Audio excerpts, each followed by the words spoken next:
আল্লাহ পাক রব্বুল আলামিন আমাদেরকে যতগুলা ইবাদত বন্দেগী করার জন্য হুকুম করেছেন, যতগুলা শরীয়ত দিয়েছেন, যত ইবাদত বন্দেগী করেছেন, আমাদের উপর ধার্য করেছেন, ফরজ করেছেন, প্রত্যেকটা ইবাদতের সওয়াব আল্লাহ তাআলা নির্ধারণ করে দিয়েছেন। প্রত্যেকটা ইবাদত কে কতটুকু ইবাদত করবে সবগুলা ফেরেশতারা সাথে সাথে এগুলা লিখে নেন। নামাজ পড়বেন, নামাজে যত সওয়াব, সঙ্গে সঙ্গে আপনার আমলনামায় সওয়াব লেখা হয়ে যাবে। আপনি হজ করবেন, উমরা করবেন, সাথে সাথে আপনার আমলনামায় এইগুলা লেখা হয়ে যাবে।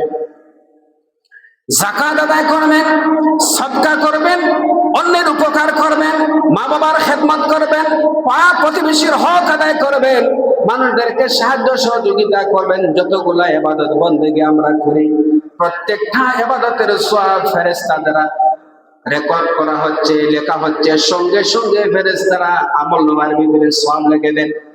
কিন্তু রোজার ব্যাপারে আল্লাহ পাক রব্বুল আলামিন বলেন, ও আমার বান্দারা, তোমরা যখন রোজা রাখবা তখন এই রোজার সব আমার ফেরেশতাদের মাধ্যমে আমি লেখাবো না। কারণ যেহেতু রোজা, আল্লাহর নবী বলেছেন, as-sawmu লি, রোজা হচ্ছে আমার জন্য। কার জন্য বলে?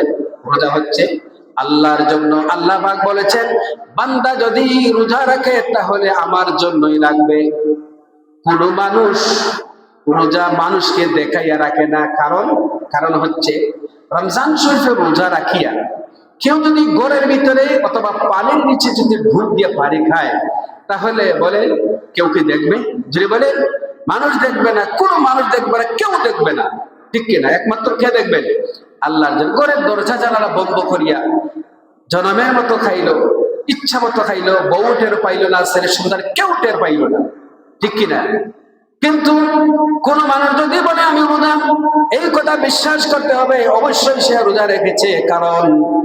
কারণ হলো রোজা রাখা অবস্থায় খাওয়া যায়, লুকাইয়া খাওয়া যায়, কিন্তু রোজা রাখলে বান্দা মানুষকে দেখাইবে না।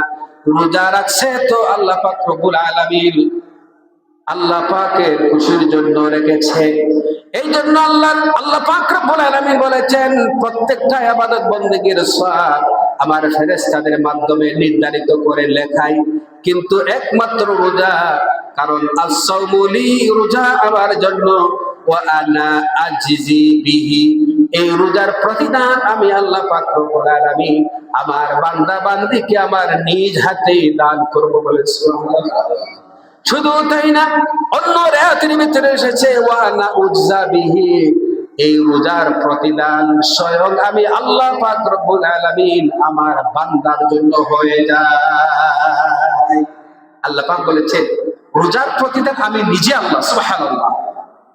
ভাইরা, কোন মালিক দোকান অথবা তার কোন প্রতিষ্ঠানে যদি কর্মচারী রাখে, কর্মচারীকে যদি বলে যে আমার এই প্রতিষ্ঠানে দোকানে তুমি চাকরি করবা, নির্ধারিত বেতন, কিন্তু কোনো দুর্বলতা করবা না, চুরি বা অন্য কোনো কিছু করবা না, সঠিক মতো সুন্দরভাবে যদি এগুলো পালন করো, মাস শেষে বেতনের সাথে আমি তোমাকে একটা পুরস্কার দিব, বকশিস দিব।